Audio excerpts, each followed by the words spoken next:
பேரா மாநிலத்தில் உள்ள கோப்பெங் தமிழ் பள்ளி பல ஆண்டுகளாக கரையான்களால் அரிப்பட்டு சேதமடைந்துள்ளது.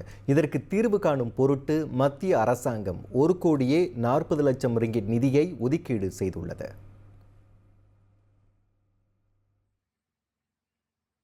இப்பள்ளியை புது பள்ளியாக சீரமைக்கவிருப்பதாக கல்வி துணை அமைச்சர் வோங் காவோ நாடாளுமன்றத்தில் அதிகாரப்பூர்வமாக அறிவித்துள்ளார்.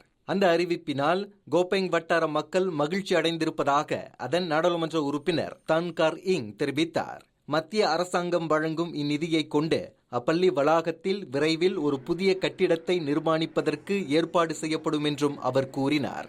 இந்நிலையில் பள்ளி நிர்வாகம், பள்ளி மேலாளர் வாரியம், பெற்றோர் ஆசிரியர் சங்கம் மற்றும் முன்னாள் மாணவர்கள் சங்கம் ஆகிய தரப்புகள் புதிய கட்டிடத்தை நிர்மாணிப்பதற்கு வழங்கி வரும் ஆதரவிற்கும் ஒத்துழைப்பிற்கும் அவர் நன்றி பாராட்டினார். இதனிடையே சுமார் 55 ஆண்டுகள் பழமை வாய்ந்த இப்பள்ளிக்கு புதிய கட்டடத்தை கட்டுவதற்கு மத்திய அரசாங்கம் உதவிக்கரம் நீட்டியதை பெரிய வெற்றியாக கருதுவதாக கம்பார் மாவட்ட மன்ற உறுப்பினர் சண்முகம் சுப்பிரமணியம் தெரிவித்தார்.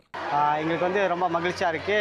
எங்களுக்கு ஒரு நல்ல பதில் கிடைச்சிச்சு. இந்த ஸ்கூலுக்கு நாங்கள் போராடி 55 வருஷம் ஸ்கூல் இப்போ வைபி மூலிமா 14 மில்லியன் ஸ்கூலுக்கு நன்கொடையாக கொடுத்து புது பில்டிங் கட்டுறாங்க. ஸோ இது வாசி நானே என் டீமான சேர்ந்து வைபிக்கு நன்றி தெரிவிக்கிறோம். ஸோ இது கோப்பெங் தமிழ் ஸ்கூலுக்கு எங்களுக்கு கிடைச்ச ஒரு வெற்றி.